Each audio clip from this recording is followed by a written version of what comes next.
कहाँ अप्लाई करते हैं? टॉलरेंस रिएजेंट बंद करो ना गेट।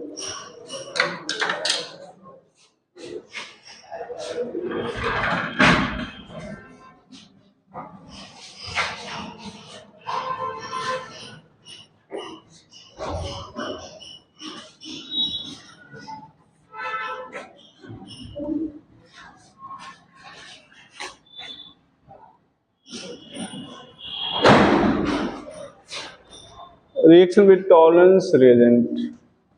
तो टॉलरेंस रिएजेंट आपको बताया गया था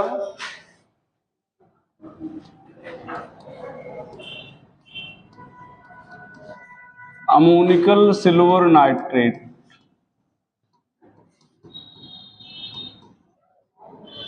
टॉलरेंस रिएजेंट है, ये क्या होता है? Ammoniacal silver nitrate NH4OH AgNO3। इन दोनों के रिएक्शन से बन जाता है AgNH3, हाँ, whole twice A plus OH minus, ये हो जाएगा Ag2O। इसका जो रिएक्टिंग स्पीशीज है Ag2 हो जाएगा, ये रिएक्टिंग स्पीशीज है। Tolerance reagent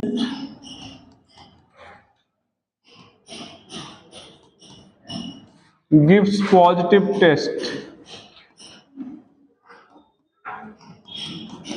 with terminal alkyne।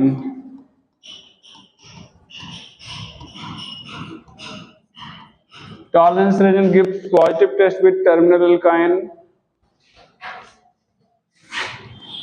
oxidizes aldehyde into ketone, aldehyde into acid।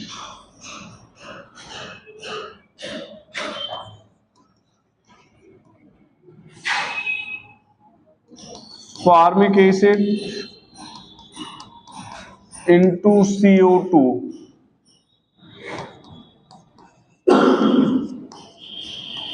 Ketone is not oxidized। Ketone is not oxidized।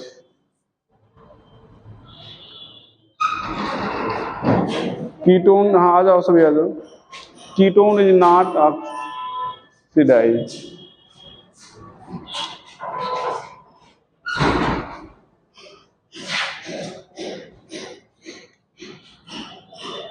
यहां पर ध्यान दो, हाँ आ जाओ। यहां पर CH ट्रिपल बॉन्ड CH है, Ag2O है। देखना बेटा, ये हो जाएगा Ag, देखना ये एक्टिव हाइड्रोजन CH है ना, HH निकल जाएगा, तो यहां से ऑक्सीजन निकल जाएगा, तो AgC ट्रिपल बॉन्ड C, यहाँ पर Ag, ये हो जाएगा डाई सिलो, ये प्रेसिपिटेट बन जाएगा डाई सिल्वर, या सिल्वर कह सकते हैं केवल, डाई सिल्वर एसिटिलाइड। आपसे पूछा जाता है कि जब टॉलरेंस रिएजेंट एल्काइन से रिएक्ट करता है तो क्या बनता है, तो सिल्वर एसिटिलाइड बनेगा या सिल्वर एल्काइलिड बनेगा। यहाँ पर सिल्वर मिरर नहीं बनेगा, ध्यान रखिएगा। बाकी ये जो केस हैं यहाँ पर, इन केस में सिल्वर मिरर बनेगा, लेकिन यहाँ सिल्वर मिरर नहीं बनेगा।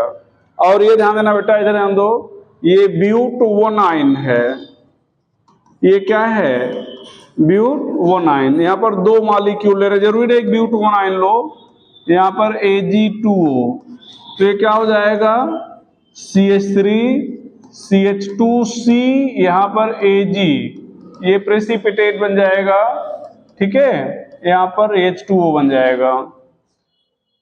ये क्या है, ब्यूटाइन है, तो इसको ब्यूटाइलिड कहेंगे। क्या कहेंगे, सिल्वर ब्यूटाइलिड, दो मॉलिक्यूल, सिल्वर ब्यूटाइलिड कहेंगे। अच्छा यहां पर ध्यान दो, ये ब्यूट क्या है, इसका नाम क्या है, ब्यूट 1 आयन है, और यहां पर ब्यूट 2 आयन ले लिया जाए, क्या ले लिया जाए, ब्यूट 2 आयन, यहां पर हो जाएगा नो रिएक्शन, क्या हो जाएगा बेटा, नो रिएक्शन। अब ध्यान दो, ये टर्मिनल एल्काइल मतलब ट्रिपल बॉन्ड किनारे पर है तो टर्मिनल कहेंगे, और बीच में है तो क्या कहेंगे, non terminal.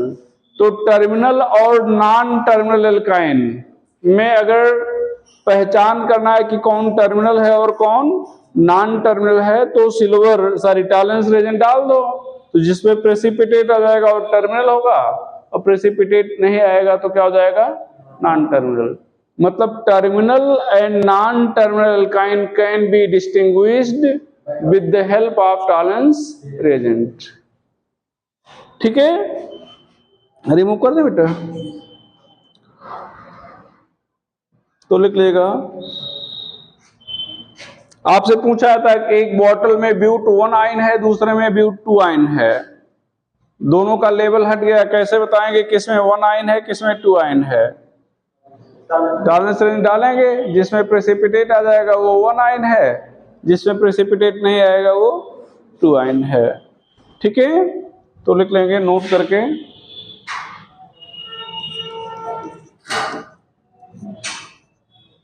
Terminal and non terminal alkyne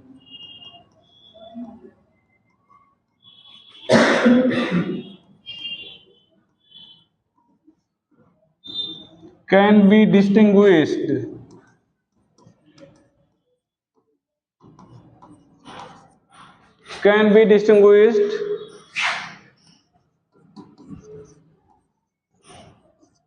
with the help of tolerance reagent like but 1 ion and but 2 ion, but 1 ion and but 2 ion।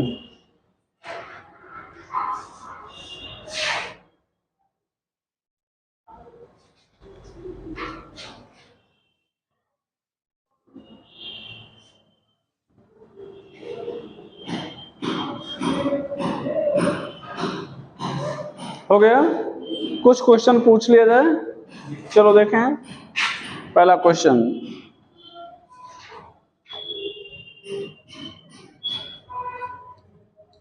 Question 1,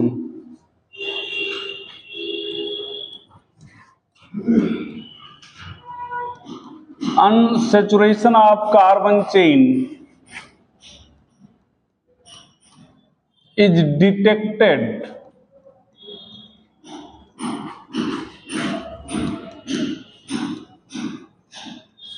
with the help of tolerance reagent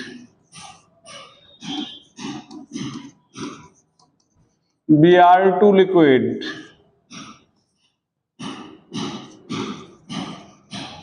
where reagent 1% alkaline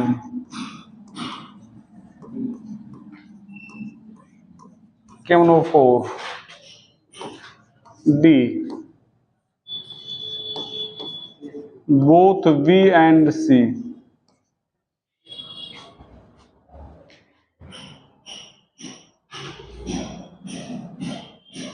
क्या हो जाएगा, क्या हो जाएगा, बोल नहीं पाते भैया आप लोग, नहीं बोलना होगा तो हम थ्योरी बस पढ़ा के चल देंगे, समझ लेना।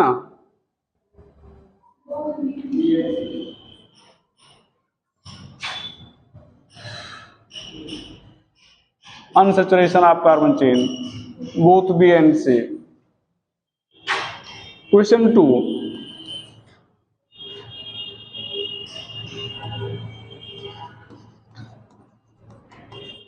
Terminal and non terminal alkyne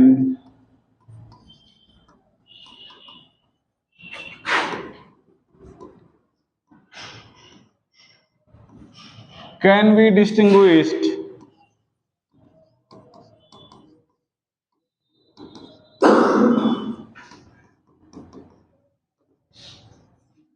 with the help of tolerance reagent, Br2 liquid, Bayer reagent,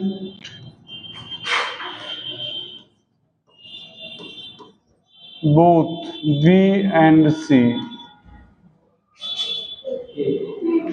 क्या हो जाएगा? A.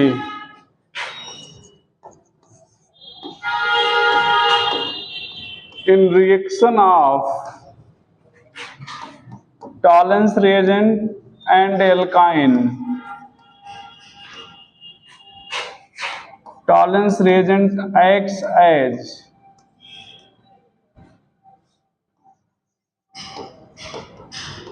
acid,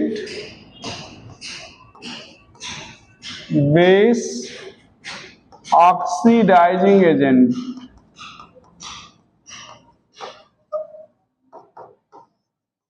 Reducing agent.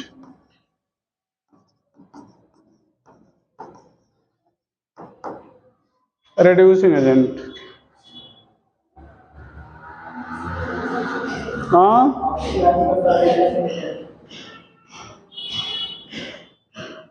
क्या होगा? कौन बोल रहा है? सी कौन बोल रहा है? सी कितने लोग बोलेंगे? हाँ, D reducing agent.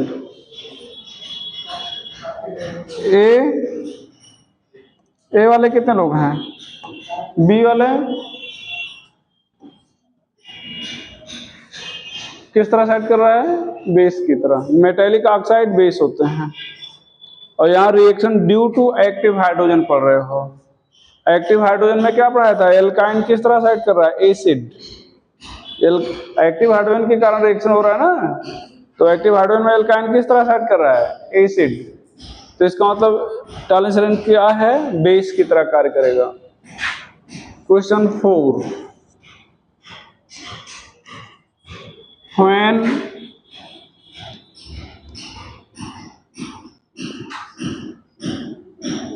ethane, ethylene and acetylene is passed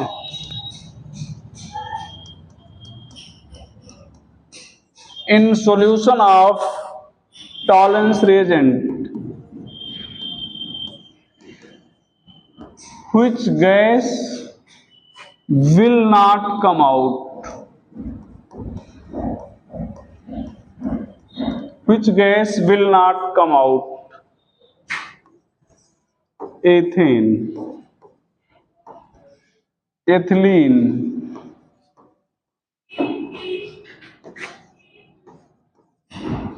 acetylene, D, all.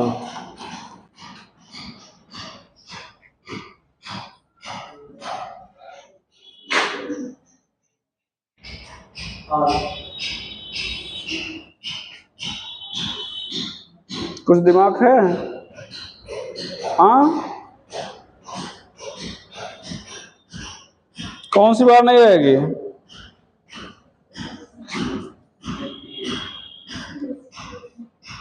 Acetylene precipitate बना लेगी। एसिटिलीन क्या बना लेगी?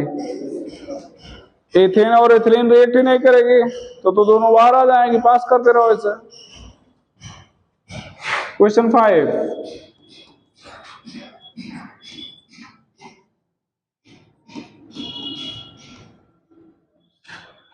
in reaction of tolerance reagent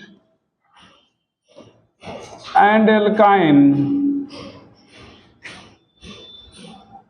product obtained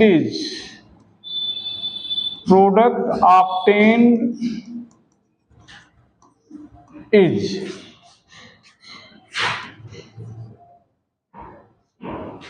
silver mirror,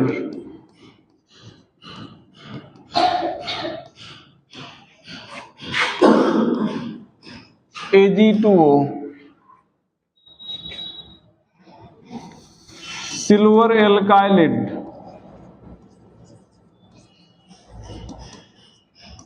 D ऑल। हाँ, वही मना कर रहे हैं, वही कह रहे हो सिल्वर मिरर। पढ़ाते समय मना किए ना कि पूछा जाता है सिल्वर मिरर आता है ऑब्जेक्टिव में, और फिर वही बोल रही हो। अभी सिल्वर ब्यूटाइलिड पढ़ाए, सिल्वर एसिटाइलिड पढ़ाए ना, सिल्वर मिरर का नाम लिए एक बार, तब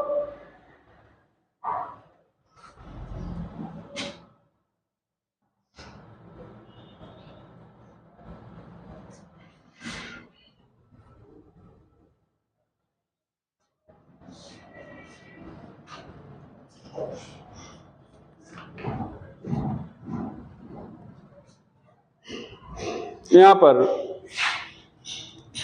आपको बताए थे कि एल्डिहाइड को किस में बदलेगा, ये Ag2O है, स्टेबल नहीं होता, यहां से नाइसेंट ऑक्सीजन मिल जाएगा, ये CH बॉन्ड को तोड़ के खुद जुड़ जाएगा, तो ये क्या हो जाएगा, एसिड।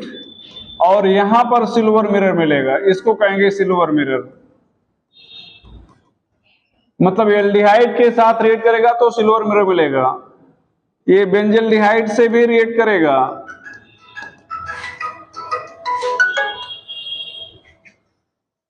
बेंजल्डिहाइड से भी रिएक्ट करेगा। एक मिनट, हेलो हेलो, हाँ तो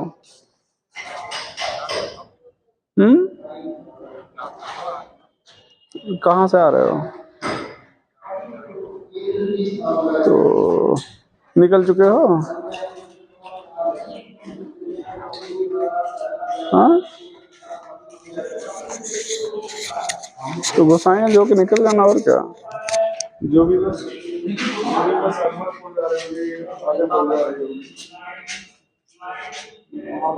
थोड़ी देर रुको।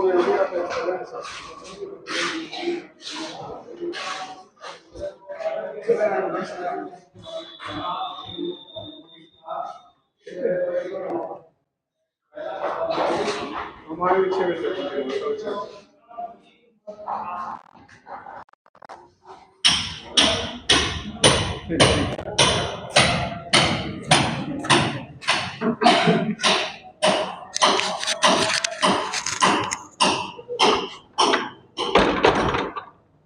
ठीक है, ये ध्यान दो, यहां पर भी वही नाइसेंट ऑक्सीजन जुड़ जाएगा, तो ये क्या हो जाएगा, C6H5COOH 2Ag। ये कीटोन है,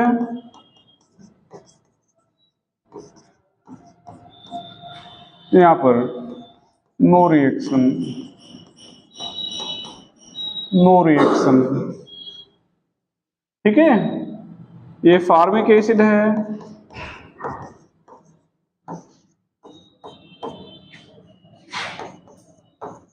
CO2 गैस, H2O + 2Ag, ये सिल्वर मिरर है। तो ध्यान रखिएगा, टॉलेंस रिएजेंट कहीं पर भी रिएक्ट करेगा, वहां पर क्या बनेगा, सिल्वर मिरर। केवल एल्काइन के साथ वो सिल्वर मिरर नहीं बनाएगा, वहां पर क्या बनाएगा भैया, एल्काइलिड। तो टॉलेंस रिएजेंट के सारे रिएक्शन आपको पढ़ा दिए, टॉलेंस रिएजेंट के सारे रिएक्शन आपको क्या कर दिए, पढ़ा दिए। मिटा दें इसको, रिमूव करें, चलो। Uses of alkyne,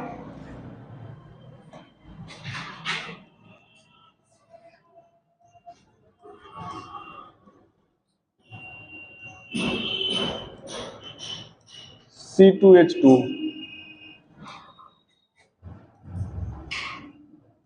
used as welding gas,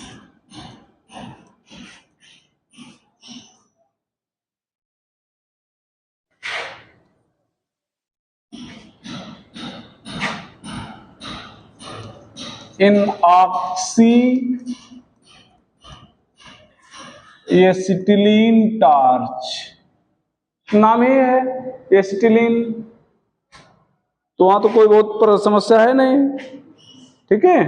लेकिन आपसे पूछता है कोई one of the following is building gas, तो आंसर क्या हो जाएगा बेटा, एसिटिलीन हो जाएगा। क्या हो जाएगा, एसिटिलीन। तो ये टॉपिक आपका एल्काइन भी खत्म हुआ।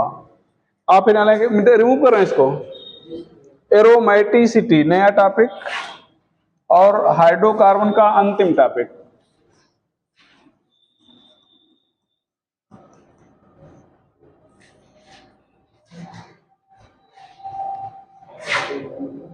एरोमेटिक मीन्स होता है, ये डिराइव किया गया है एरोमा से, और एरोमा का मतलब होता है sweet smelling.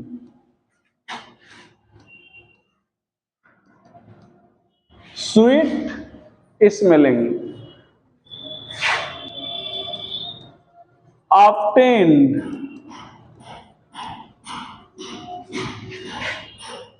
by destructive distillation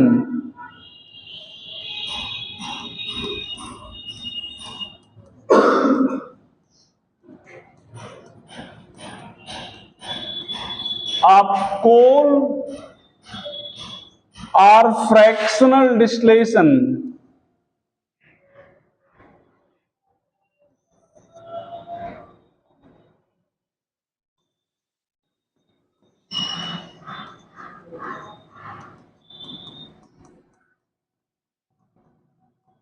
of coal tar।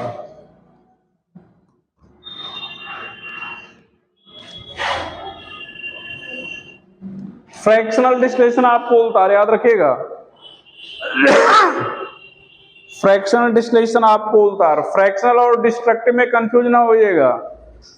Destructive कोल का करेंगे और फ्रैक्शनल किसका करेंगे, कोल तार का, ठीक बेटा। Main source of aliphatic compound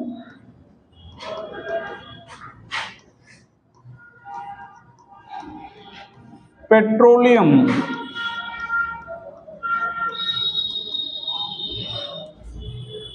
ध्यान रखिएगा, पेट्रोलियम मेन सोर्स है एरोमेटिक कंपाउंड का, जबकि बताओ एरोमेटिक कंपाउंड का मेन सोर्स क्या है, कोल तार। क्या है, कोल तार। तो ध्यान रखिएगा, एरोमेटिक का कोल तार है और एलिफेटिक का क्या है, petroleum.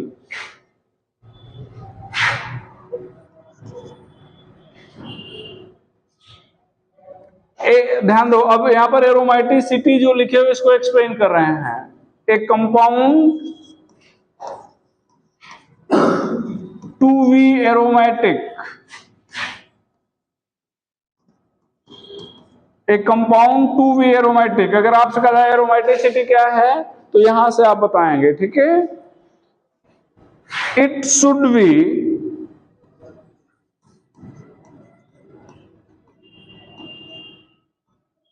Cyclic, planar, conjugated and should have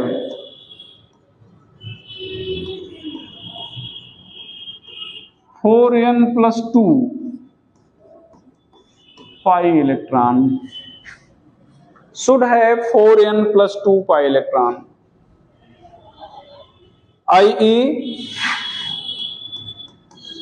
should obey Huckel rule, should obey Huckel rule। यहां पर n क्या बेटा,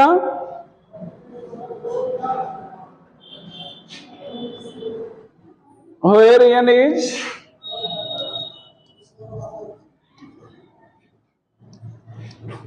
any whole number including 0,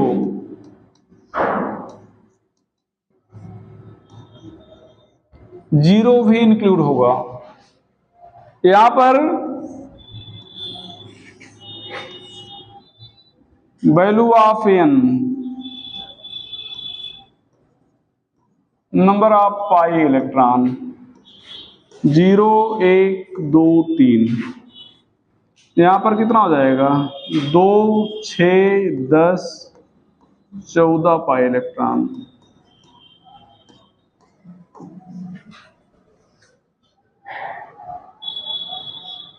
और भी आगे हो सकता है।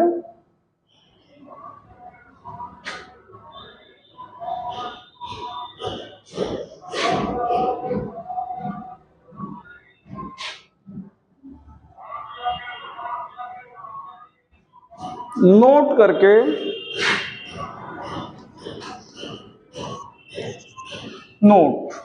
करके 1 pi bond equal to 2 pi electron, 1 lone pair 2 pi electron, 1 negative charge 2 pi electron.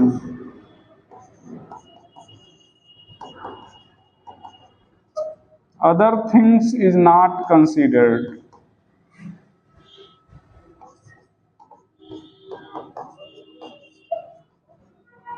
Other things is not considered.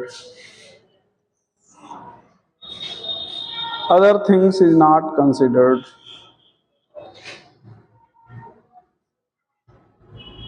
अन्य चीजों पर ध्यान नहीं देंगे।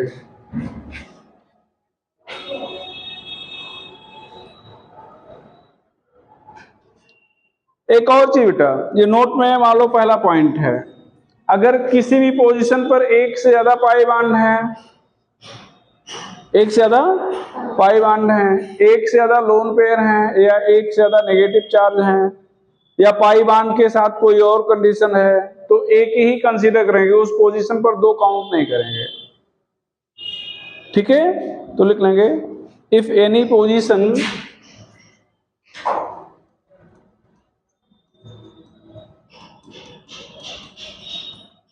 has more than one pi bond,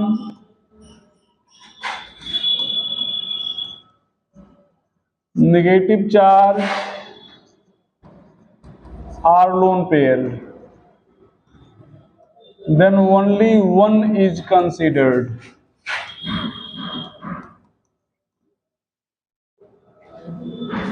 Then only one is considered.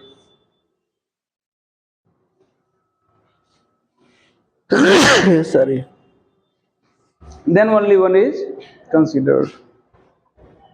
तो अगर एक ही साथ एक ज्यादा पाई बॉन्ड है, लोन पेयर है, नेगेटिव चार्ज है, तो एक को ही कंसीडर करेंगे। रिमूव कर दें, रिमूव कर दें। चलो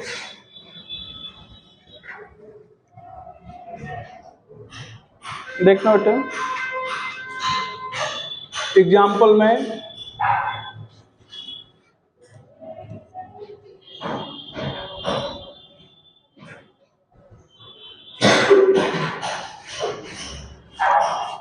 साइक्लोप्रोपीन होना चाहिए था, लेकिन पॉजिटिव चार्ज है, तो साइक्लोप्रोपीनियम आयन। कितने पाई बॉन्ड हैं? एक, इसका मतलब 2 पाई इलेक्ट्रॉन है। तो देख लो 2 पाई इलेक्ट्रॉन वाला एरोमेटिक होगा ना, साइक्लिक है, कॉन्जुगेटेड है। कॉन्जुगेटेड मतलब पहले पोजीशन पर डबल बॉन्ड, तीसरे पर क्या होना चाहिए, प्लस चार्ज। तो 1 2 3 प्लस चार्ज है, कॉन्जुगेटेड है। सभी कार्बन का हाइब्रिडाइजेशन sp2 है, प्लेनर है। ठीक है, यहां पर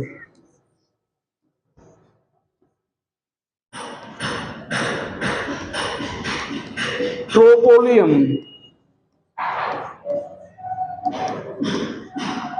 ट्रोपोलियम 6 pi electron,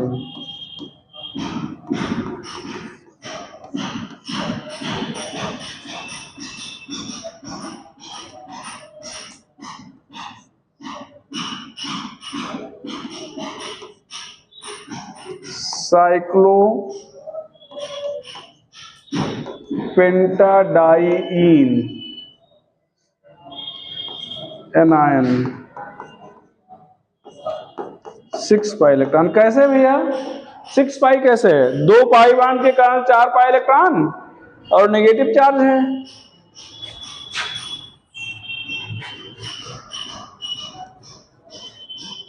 benzene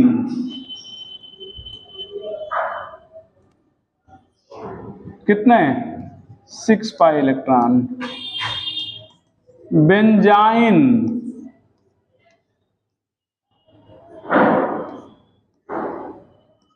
6 pi electron. इसका नाम क्या है? बेंजाइन। एक और चीज देखना, यहां इंटरेस्टिंग पॉइंट है,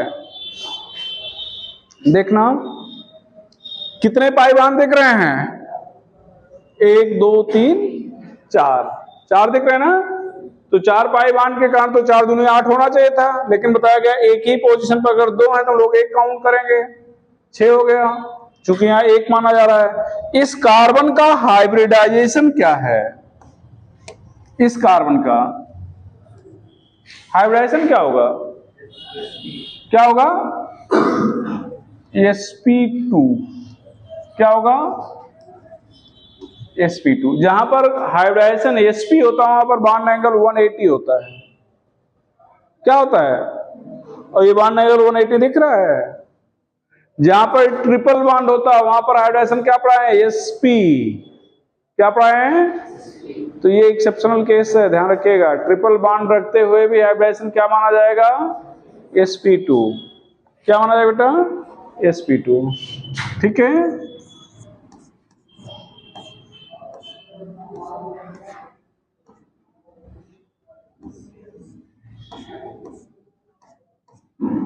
इसको कहेंगे,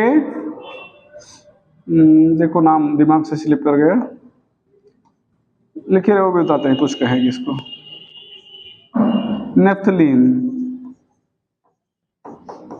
क्या कहने वाले भैया?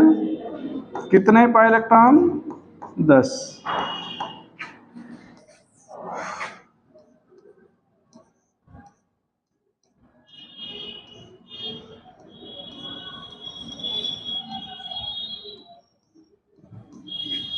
Anthracene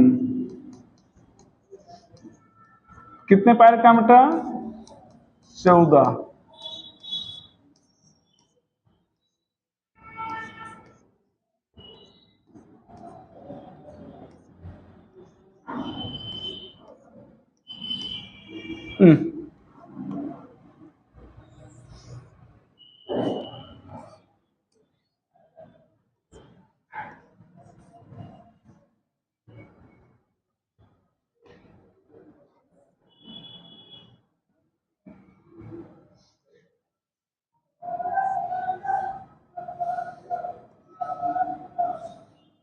फिनांथ्रीन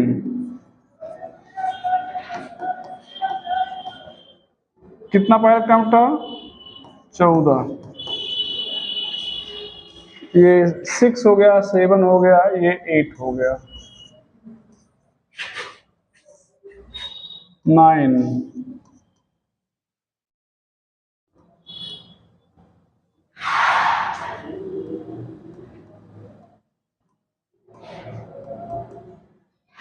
pyridine 10।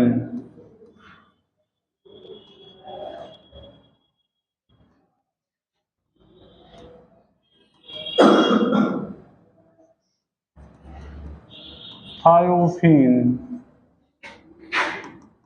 11।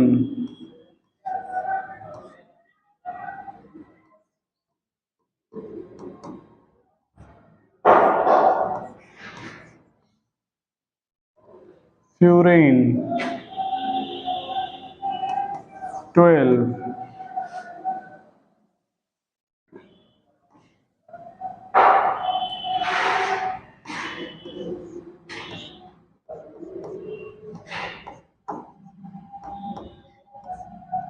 Pyrrole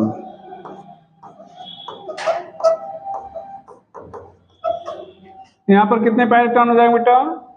6 pi electron. कितने? 6 पाई इलेक्ट्रॉन। कितने? 6 पाई इलेक्ट्रॉन। कितने? 6 पाई इलेक्ट्रॉन। ध्यान दो, यहां पर अगर देखा जाए तो नाइट्रोजन के पास लोन पेयर के साथ पाई बॉन्ड है, तो दोनों में से एक ही काउंट करेंगे, चाहे लोन पेयर गिन लो चाहे पाई बॉन्ड, वैसे पाई बॉन्ड गिनना चाहिए। ठीक है,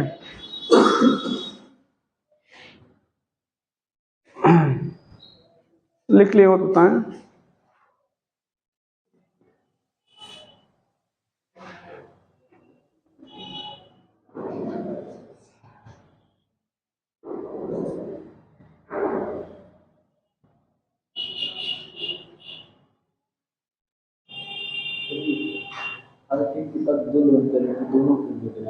बताया तो एक गिना जाएगा भैया, इसीलिए तो पहले बता दिए हैं। और आपको ये भी पहले बताया थे कि रेजोनेंस में एक ही भाग लेता है, सभी भाग नहीं लेते, पढ़ाया गया ना। तो जब एक ही रेजोनेंस में भाग लेगा तो एक ही काउंट करेंगे, तो दोनों कहाँ काउंट करें।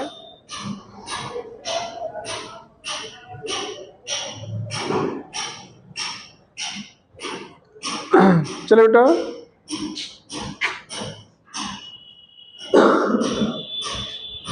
Type of aromatic compound, type of aromatic compound.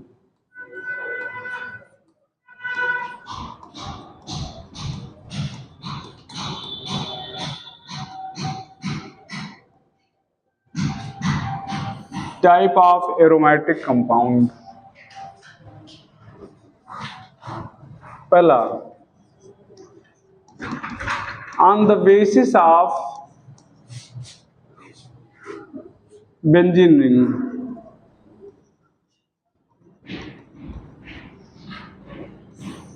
To type, पहला बेंजोइड एरोमेटिक,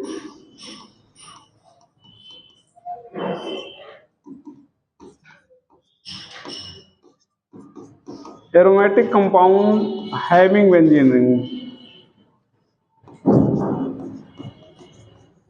एग्जाम्पल देख के बताओ कहाँ कौन कौन से एग्जाम्पल आएंगे। 4 5 5 to 8, 4 to 8 एग्जाम्पल, 4 to 8, 4 से लेकर 8 तक सभी में बेंजीन रिंग है ना। दूसरा बेटा, non benzoid aromatic,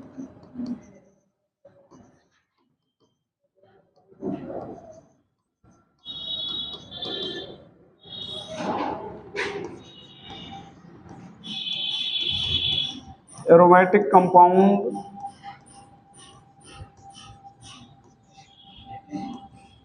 does not having benzene ring,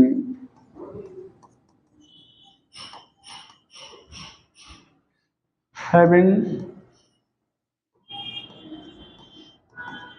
benzene ring। Example 1 2 3 and 9 to 12।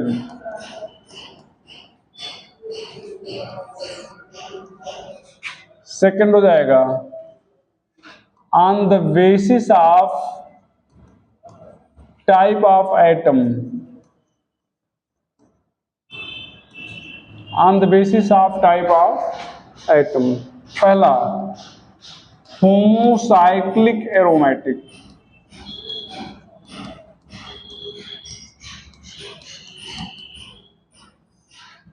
Aromatic compound having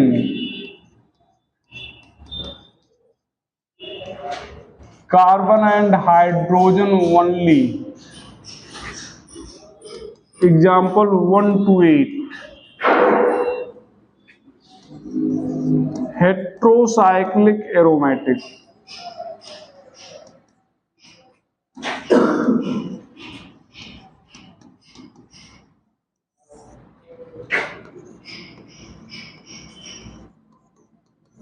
aromatic compound having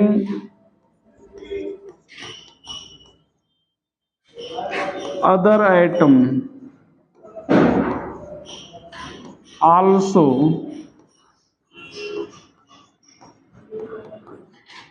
along with carbon and hydrogen, along with carbon and hydrogen.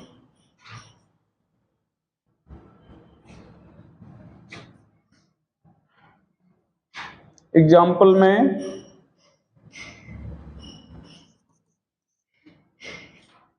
9 to 12। अच्छा, एक और चीज देखे बेटा, दिमाग से स्लिप कर गया बताने को। जैसे ये एक कंपाउंड है,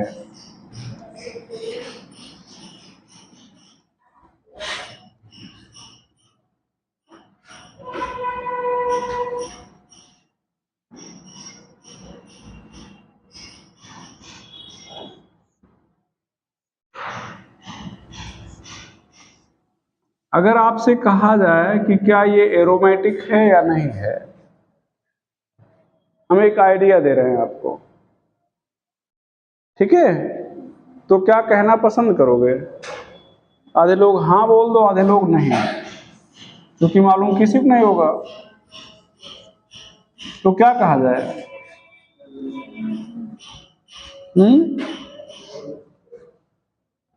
बोले तो आधे हाँ बोल दो, आधे नहीं, तो कम से कम 50% बच्चों का सही हो जाएगा भैया। किधर हो? हाँ वाले में, नहीं वाले में, ना वाले में, आप हाँ वाले में, आप बगल बैठ के निर्णय नहीं कर पा रहे, देख लो कितना बढ़िया, तुरंत फैसला सुनाइए अपना।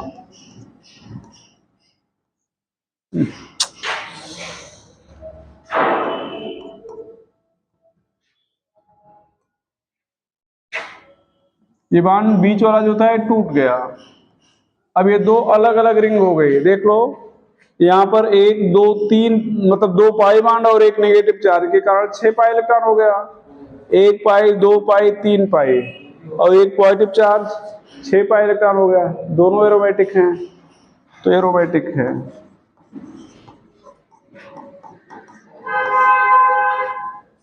ये भी ध्यान दीजिएगा।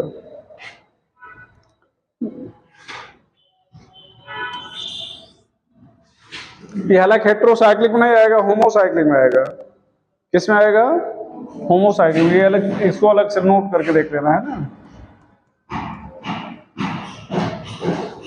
नहीं तो उसको हेट्रोसाइक्लिक का एग्जाम्पल पढ़ लो। आगे क्या था बेटा? नोट करके, aromatic compound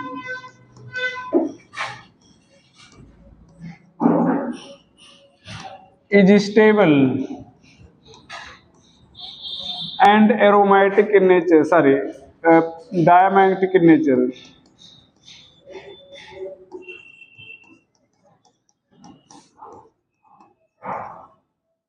Stable and diamagnetic in nature. Aromatic compound stable होते हैं और डायमैग्नेटिक नेचर के होते हैं।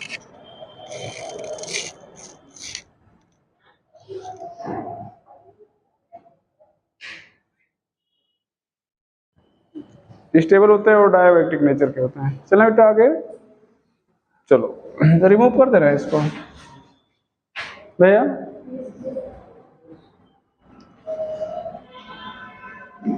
चलो आगे लिखेगा anti aromatic.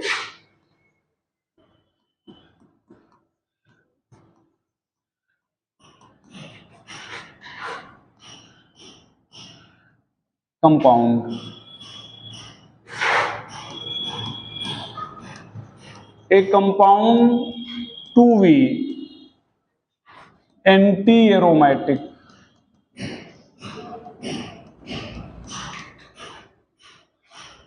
a compound 2V anti-aromatic, it should be, पहला cyclic, planar,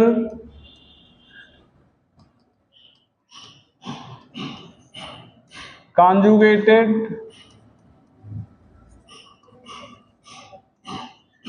and should have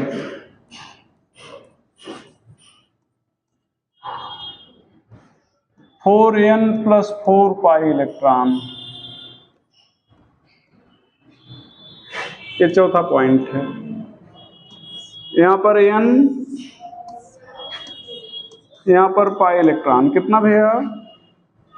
0 1 2 3 4 8 12 16। 4 का टेबल तो जानते हैं ना? हाँ, तो वही पढ़ लीजिएगा, ठीक है। एग्जाम्पल में देखा जाए,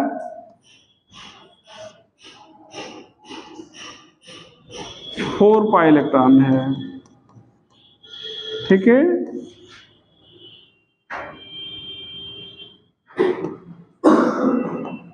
ये ध्यान दीजिए बेटा, इधर अभी अभी आपने बनाया था,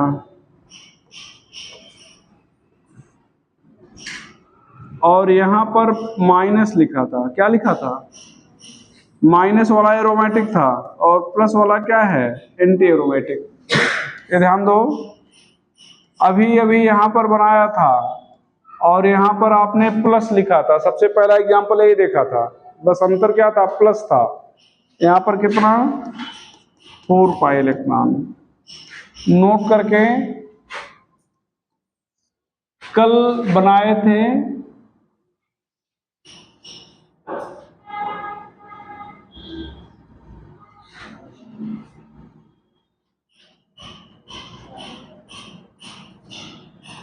कितना पाई का मीटर? कितना? 8 pi electron, but not anti aromatic.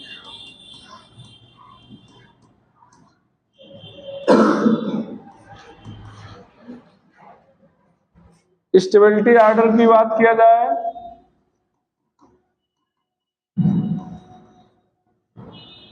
Stability order aromatic, ये ना, ये इट इज नॉन एरोमेटिक है।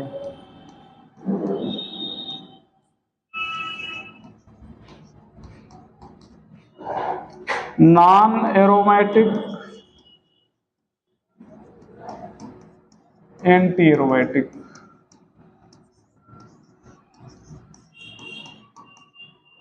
Anti aromatic.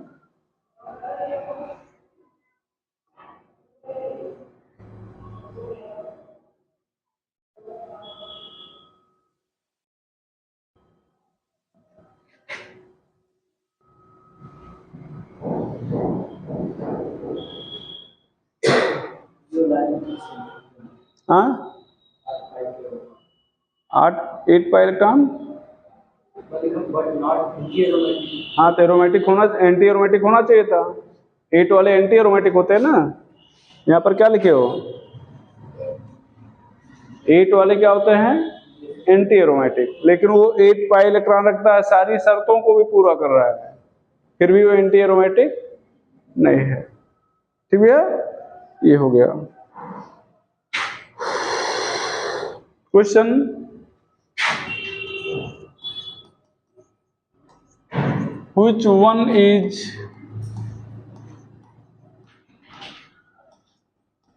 homocyclic aromatic?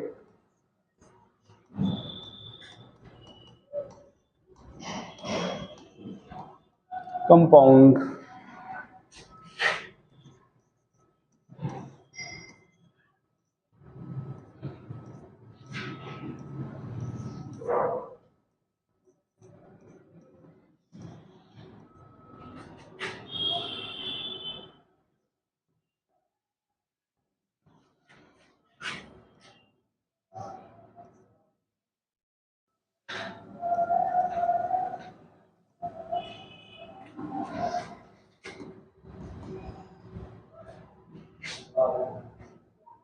क्या हो जाएगा? होमोसाइक्लिक एरोमेटिक, जिसमें केवल कार्बन और हाइड्रोजन हो, क्या होगा? आल हो जाएगा। ये जो एटम बाहर दिख रहे हैं जैसे ऑक्सीजन और Cl, इसका एरोमेटिसिटी से कोई लेना देना नहीं है, ठीक है। Question number 2,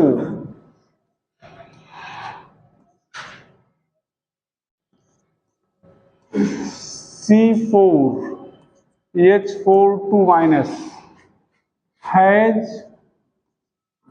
how many pi electron? 2, 4, 6, 8।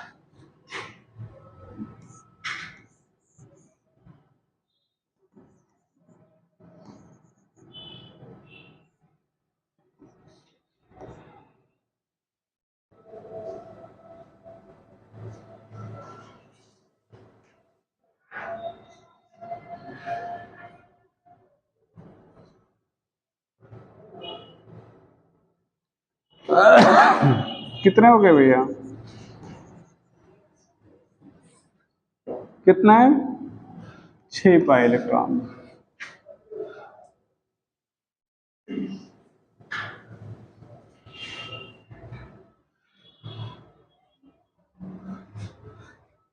आगे चलें, फिर डालिएगा benzene.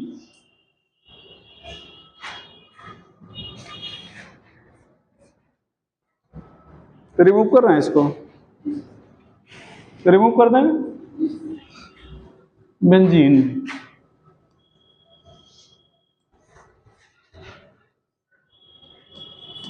C6H6 molecular formula.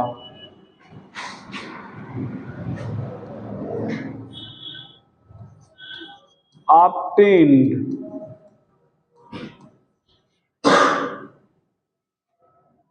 by destructive distillation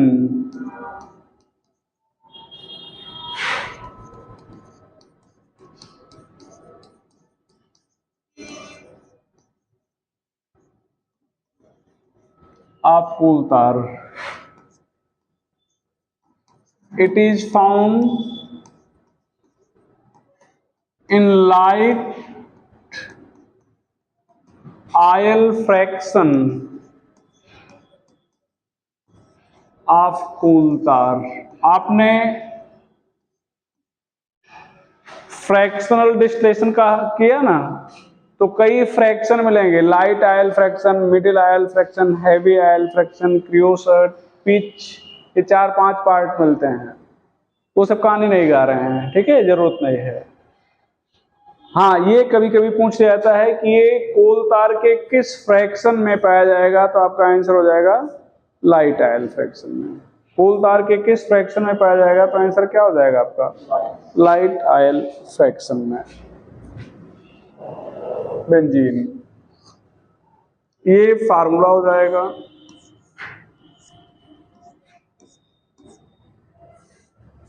यहां पर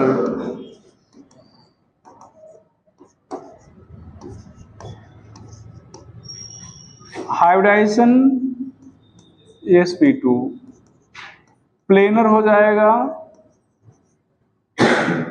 ठीक है। बॉन्ड एंगल कितना 120 डिग्री। 120 डिग्री के कितने बॉन्ड एंगल हैं? 18 बॉन्ड ऑफ 120 डिग्री। कैसे? कोई भी एक कार्बन ले लो, कोई भी एक कार्बन ले लो, जैसे एक कार्बन लिए, एक 120, 2 120, 3 120, तो एक कार्बन के लिए 3 120, तो 6 कार्बन के लिए कितने हो जाएंगे? ठीक है, 18 120 बॉन्ड हो गए। सिग्मा बॉन्ड कितना होगा? 12।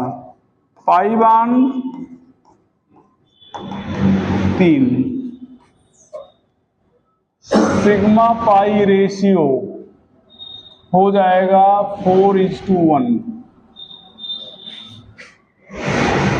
4:1। ध्यान रखिएगा, पहले सिग्मा कह रहा है, पाई कह रहा है, ठीक है। सिग्मा पाई रेशियो क्या हो जाएगा? 4:1।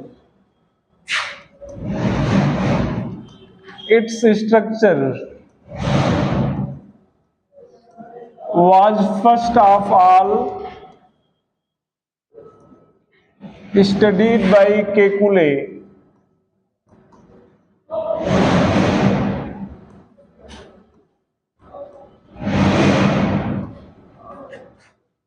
Kekule, according to him,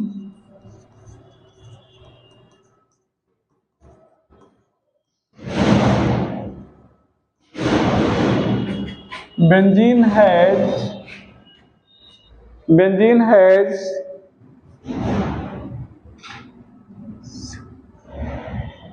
two resonating structure as follow.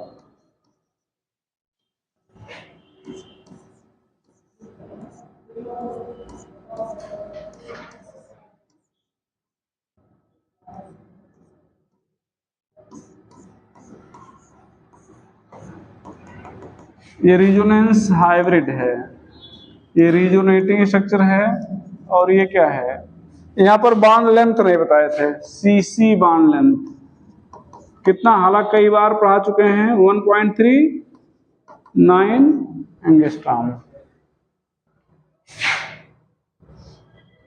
यहां तक लिख लिए हो?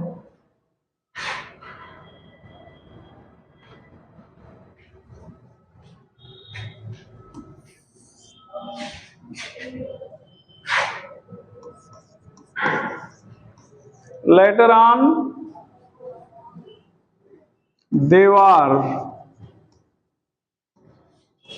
also studied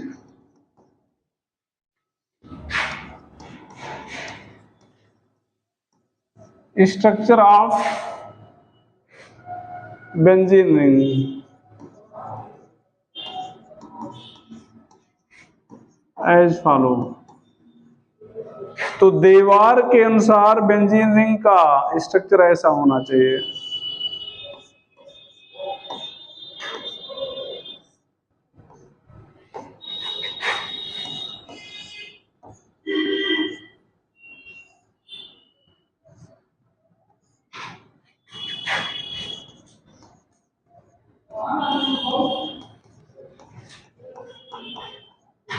contribution of Kekule structure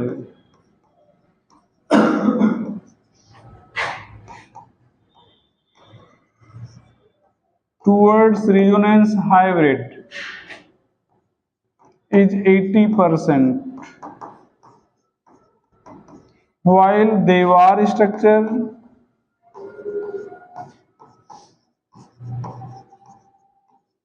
is 20%। तो केकुले स्ट्रक्चर का कंट्रीब्यूशन रिजोनेंस हाइब्रिड के फॉर्मेशन में कितना होगा, 80%, जबकि देवार स्ट्रक्चर का 20%।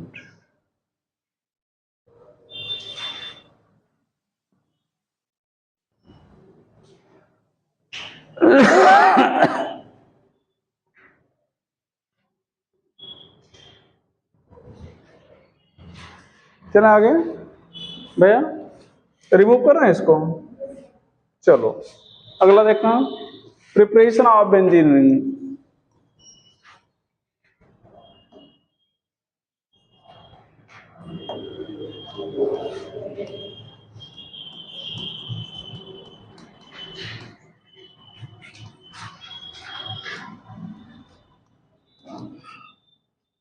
पहला,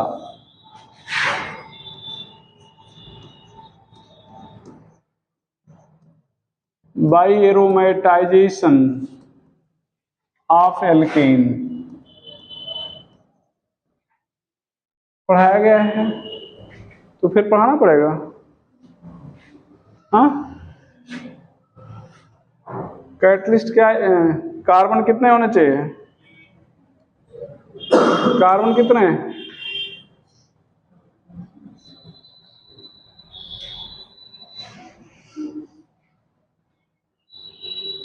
आप लोग दिल यही करता है कुछ पढ़ाए ही ना, या गलती से भी ना पूछे बस छापते चले जाएं।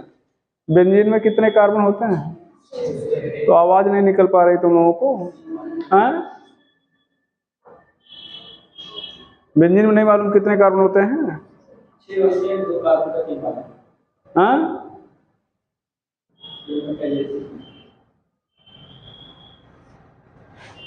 छोड़ो पढ़ा दें इसको।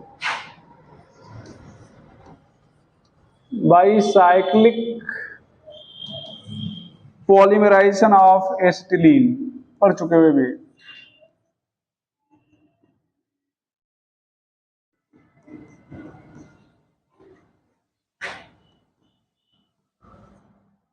अभी कल ही पढ़ाए थे। From chlorobenzene,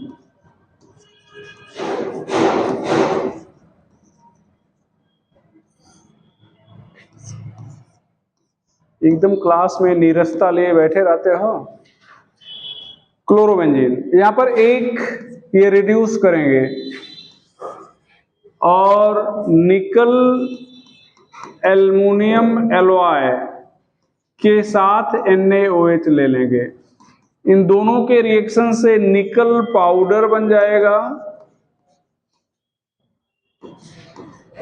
plus hydrogen gas बन जाएगी प्लस NaAlO2 बन जाएगा। इससे आपको कोई मतलब नहीं है, इसको रेनी निकल कहते हैं। क्या कहते हैं? रेनी निकल। तो आप केवल एक रिड्यूसिंग एजेंट है जो क्लोरोबेंजीन को रिड्यूस करेगा, बाकी कोई दूसरा नहीं है। ये तो Cl हट जाएगा, वहां पर क्या आ जाएगा भैया? H आ जाएगा। ये जो H2 है ना, एक H Cl के साथ चला जाएगा, एक H यहां पे जुड़ जाएगा।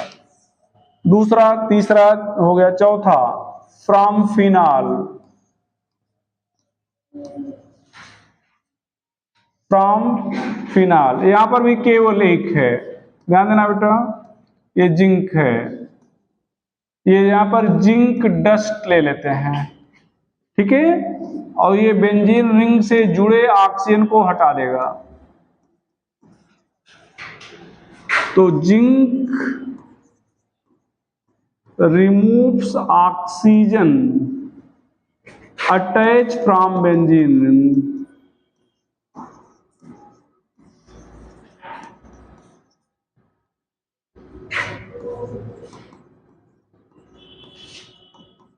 but not from aliphatic. ये ध्यान दो, जैसे यहां पर एलिफेटिक एल्कोहल लिया आपने, यहां पर जिंक, यहां पर नो रिएक्शन, ठीक है। तो ये अगर मान लो आपसे कहा जाए कि इस रिएक्शन को कंप्लीट करना है, ये ध्यान दो, तो यहां पर आप लोग क्या करना पसंद करोगे? जो ऑक्सीजन बेंजीन रिंग से जुड़ा था उसको तो हटा दिए, और जो नहीं जुड़ा था वो ऐसे ही रह गया।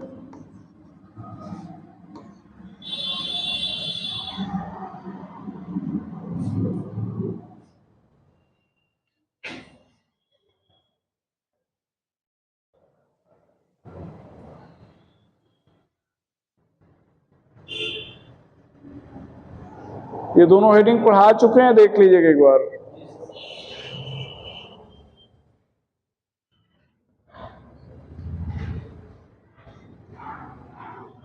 चले आगे।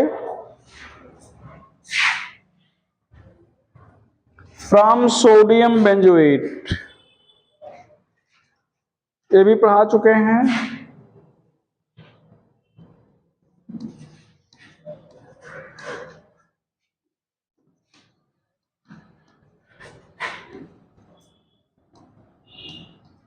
फ्रॉम सोडियम बेंजोएट, ये ध्यान दो, ये सोडियम बेंजोएट ले रहे हैं, यहां पर NaOH CaO, यहां पर ये डिकार्बोक्सिलेशन हो जाएगा, यहां पर H आ जाएगा, H Na2CO3, यहां पर NaOH प्लस CaO, सोडा लाइम कहते हैं। Removes COOH and COONA, both from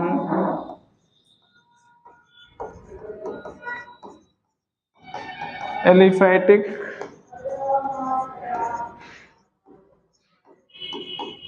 and aromatic।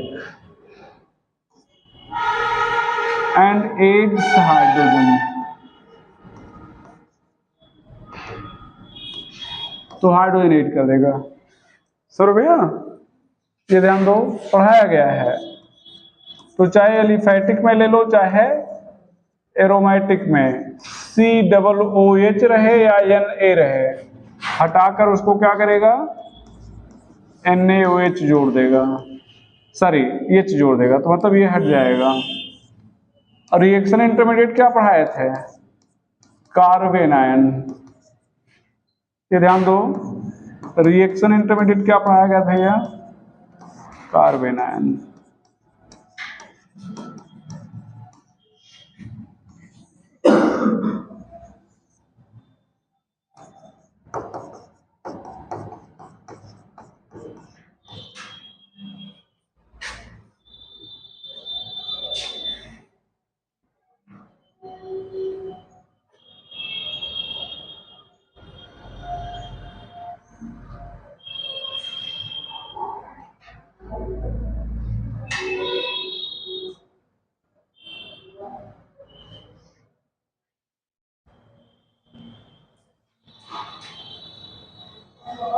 चलो बेटा,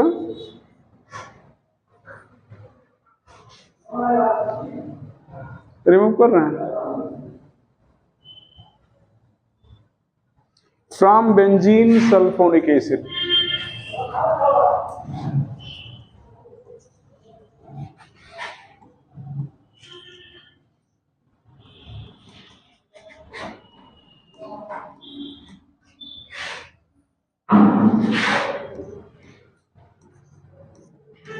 ये यहां पर वाटर के साथ बॉयल करेंगे।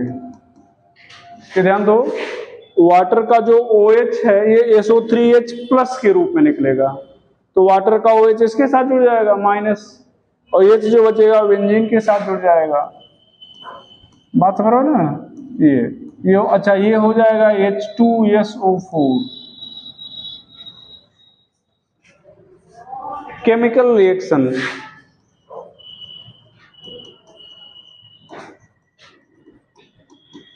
मैकेनिज्म पढ़ाया गया है, electrophilic substitution reaction. Reaction intermediate क्या पढ़ाए थे, सिग्मा कॉम्प्लेक्स, इसी को क्या कहते हैं, R एरेनियम आयन, R फ्यूलेन रिएक्शन इंटरमीडिएट पढ़ाए हैं सर पहला। अब यहां पर एक बार ध्यान से सुन लो, हैलोजिनेशन लिख रहे हैं ना, तो जो भी एजेंट हैलोजिनेशन में लिख रहे हैं, हैलोजिनेशन में वही एजेंट पूरे एरोमेटिक कंपाउंड में लिया जाएगा, वही एजेंट लेंगे वही ग्रुप जुड़ेगा। यहां पर reaction with X2, order of reactivity क्या पढ़ाए थे, F2Cl2।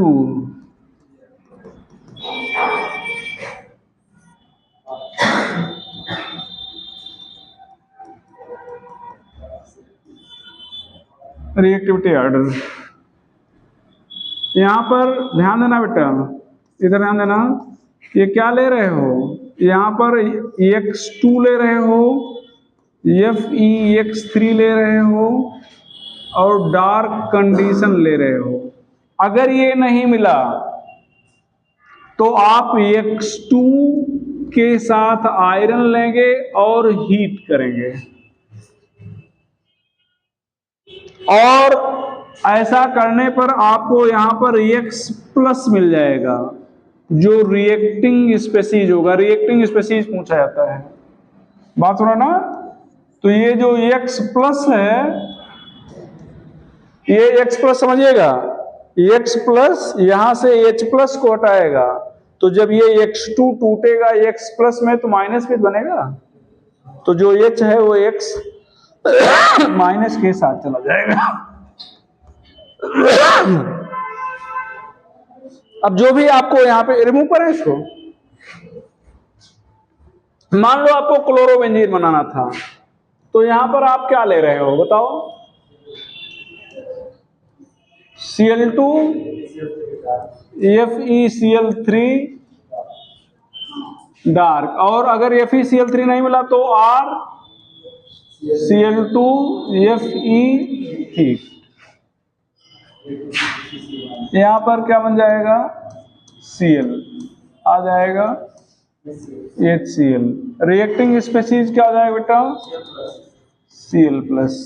हाँ, यहां पर एक चीज ध्यान रखिएगा, फिर से आज ध्यान से देख लो, ये क्लोरीन है और केवल सनलाइट है, ध्यान रखिएगा, फिर से खूब ध्यान से सुन लो। Cl2 या कोई भी हैलोजन सनलाइट के प्रेजेंस में उस कार्बन पे अटैक करता है, या ये कहो सेचुरेटेड कार्बन पे अटैक करता है। कहां पे अटैक करता है? यही एक कंपाउंड है जहां पे अनसेचुरेटेड पे जुड़ रहा है। थोड़ा सा यहां देख लो, इधर देख लो, पढ़ाए हैं CH2CH, यहां पर CH3 ले रहे हैं ना, यहां पर Cl2H ले रहे हो, तो कहां पे अटैक करेगा? सेचुरेटेड पे। और यहां से एक H हटा के क्या होगा? Cl जुड़ जाएगा। Cl2 के साथ डार्क नहीं है, CCl4 सॉल्वेंट के रूप में ले लिए हो, तब ये अनसेचुरेटेड पर अटैक कर रहा और वहां पर जुड़ जा रहा है। बात रहा ना? इसको हम कई बार आपको रिमाइंड कराए हैं। ये ध्यान दो, ये टॉल्यूइन है, यहां पर CH3 लिए हो, Cl2H लिए हो, लिमिटेड में लिए हो, कहां पे अटैक होगा भैया? सेचुरेटेड कार्बन पे। तो जब भी सनलाइट आप किसी, जरूरी नहीं कि Cl2 ही हो, कोई भी हैलोजन हो, अगर सनलाइट दिख गई तो कहां पे अटैक कराना है? सेचुरेटेड पे। यही एक जगह है जहां पे अनसेचुरेटेड पे अटैक कर रहा है। यहां लिमिटेड क्यों लिख दिए? क्योंकि ये क्लोरीन जो है एक एक करके सारे हाइड्रोजन को हटा देगा। अगर ये एक्सेस कर दिया जाता तो यहां पर CH2 ना दिखता, यहां CCl3 दिखता, तीनों ये हट जाते हैं, एक एक करके तीनों हट जाते और 3 बार Cl आ जाता। ठीक है, तो लिमिटेड लिखने का मतलब बहुत कम था, तो चलो एक हटा के हमने कर दिया काम। ठीक बेटा, अब यहां पर क्या लिखना है? ये तीनों बॉन्ड टूट जाएंगे, Cl जुड़ जाएगा, तो ये हो जाएगा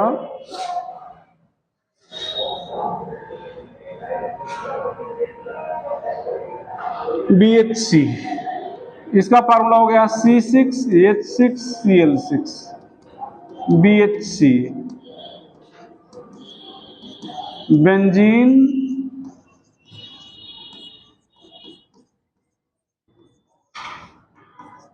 हेक्साक्लोराइड, या 666 भी कहेंगे,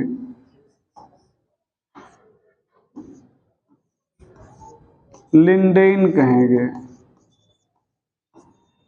गैमेक्सीन कहेंगे।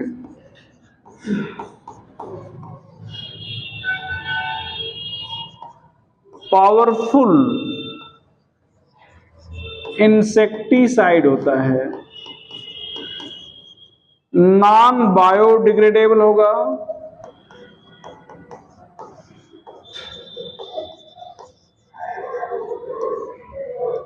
Take part in bio magnification.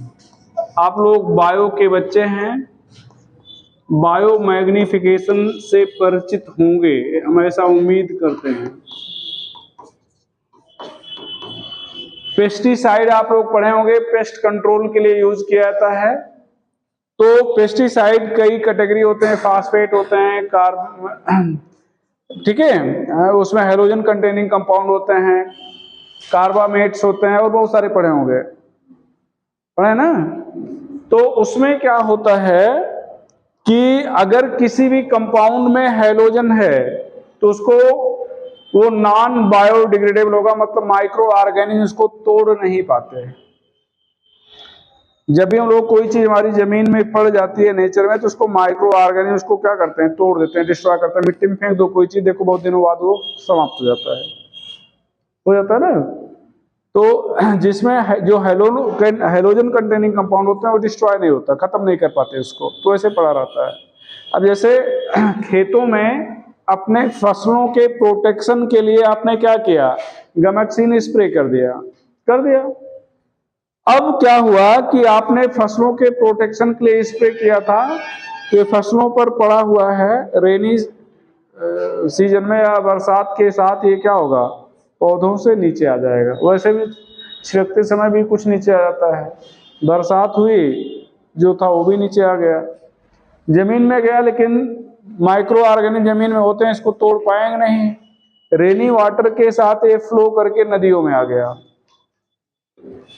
नदियों में जो एल्गाई होते हैं इसको एब्जॉर्ब कर लेंगे। एल्गाई को छोटी मछलियां खा जाती हैं, छोटी मछलियां खा जाती हैं, छोटी मछलियों को बड़ी मछलियां खा जाती हैं, और बड़ी मछलियां मार्केट में आती हैं, तो समझ ही रहे हो क्या होता है, समझ रहे हो ना, आप लोग चट कर जाते हो जो भी खाते होंगे। तो इस तरह से ये फूड चेन में इन्वॉल्व हो गया। फूड चेन में इन्वॉल्व हो जाना ही बायोमैग्निफिकेशन कहलाता है। फूड चेन में इन्वॉल्व हो जाना ही क्या कहलाता है, बायोमैग्निफिकेशन कहलाता है। ठीक है, तो ये हो गया। अब दूसरा रिएक्शन लिखेंगे नाइट्रेशन। पढ़ाया गया है नाइट्रेशन में क्या लेते हो, concentrate HNO3 plus concentrate H2SO4, ये नाइट्रेटिंग मिक्सचर है। इन दोनों के रिएक्शन से NO2 प्लस बन जाएगा। ये रिएक्टिंग स्पीशीज है जिसका नाम है नाइट्रोनियम आयन। क्या नाम बेटा, नाइट्रोनियम आयन। अब यहां पर कंसंट्रेट HNO3 बताए थे जब मैकेनिज्म पढ़ा रहे थे, एक्ट्स एज बेस। इस रिएक्शन में अगर ध्यान दो, कंसंट्रेट HNO3 बेस नहीं होता है, इस रिएक्शन में बेस की तरह कार्य करता है। पूरे ऑर्गेनिक केमिस्ट्री में इसको स्ट्रॉन्ग ऑक्सीडाइजेशन पढ़ाते हैं, पढ़ा भी चुके हैं पीछे।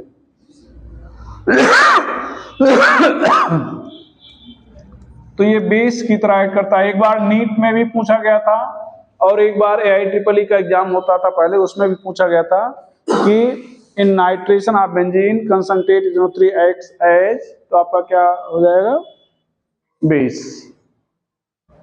Reacting species NO2 plus, nitronium ion कहेंगे उसको। लिख लो बेटा। अगला हो जाएगा सल्फोनेशन। थर्ड,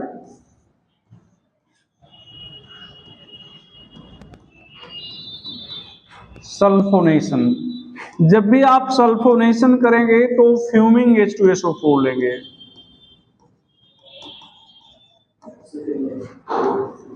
फ्यूमिंग H2SO4, ये क्या होता है, कंसंट्रेट H2SO4 प्लस SO3 का mixture.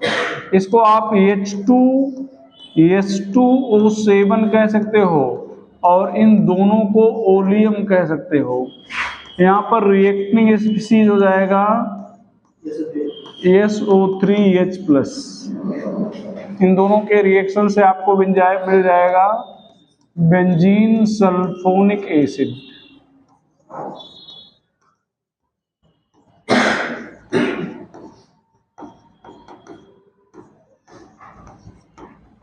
Benzene sulphonic acid.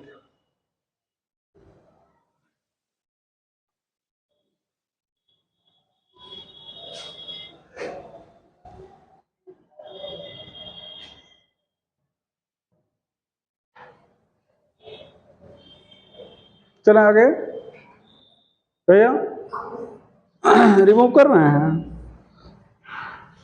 Friedel craft alkylation.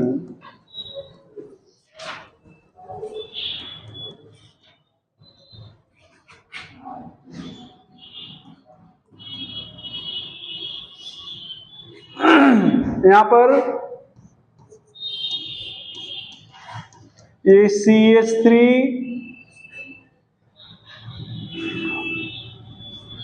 X ले लेंगे और डाई मेथिल सल्फेट ले लेंगे। वैसे X हटा दे रहे हैं।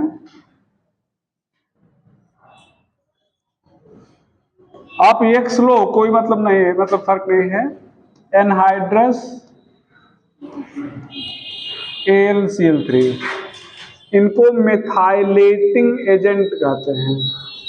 क्या कहते हैं बेटा? मेथाइलेटिंग एजेंट। ये बेटर होगा अगर दोनों में। अच्छा, इसको लिखेंगे नहीं, आज के बाद कभी लिखेंगे नहीं। क्यों?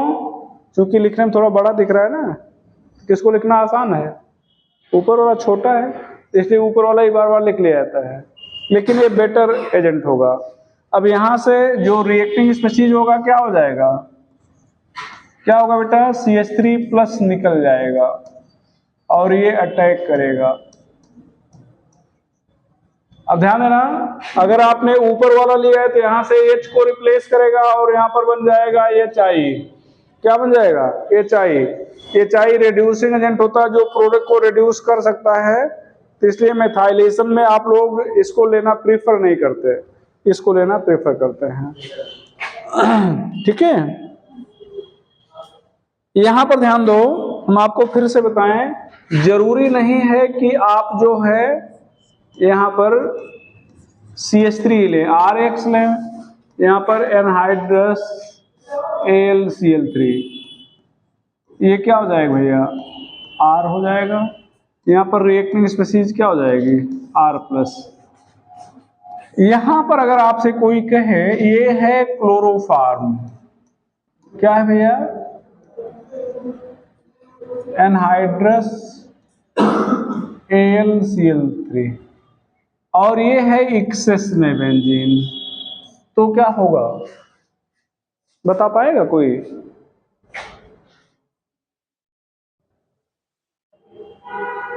बता पाएंगे?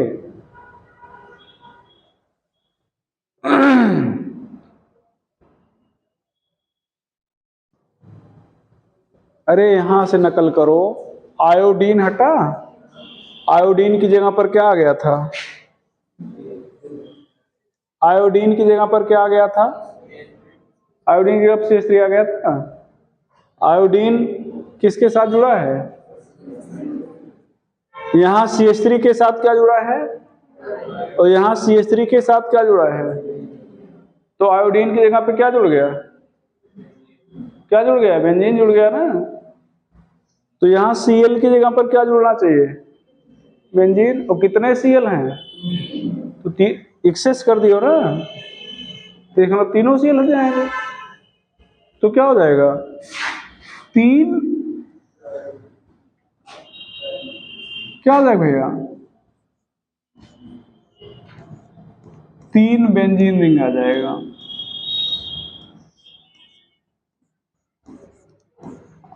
और अब इसको अगर KNO4OH ले लें तो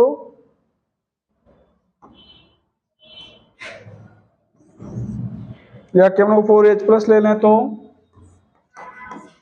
क्या पढ़ाए थे? हाँ पढ़ाए थे। ऑक्सीडाइज करता क्या है? CH को हटा के COOH जोड़ देगा, यही तो आप सही बोल रहे हो। हम कार्बन पर एक भी हाइड्रोजन है तो कार्बन किस में बदल जाएगा? COOH में। लिखाए थे ना, बाकी सब हट जाएंगे। ठीक है, तो अगर कार्बन पर एक भी हाइड्रोजन है तो किस में बदल जाएगा? COOH में। तो चलो आज की कहानी खत्म करते हैं, बस वो थोड़ा सा बच गया 10-15 मिनट का, नहीं तो आज बेंजीन मतलब ये चैप्टर ही पूरा हो जाता। तो नेक्स्ट टाइम लोग जब मिलेंगे तो इस चैप्टर को बस 15 मिनट और मान के चलो कि कंप्लीट कर लेंगे, फिर हेलो कंटेनिंग कंपाउंड पे आ जाएंगे। ठीक बेटा?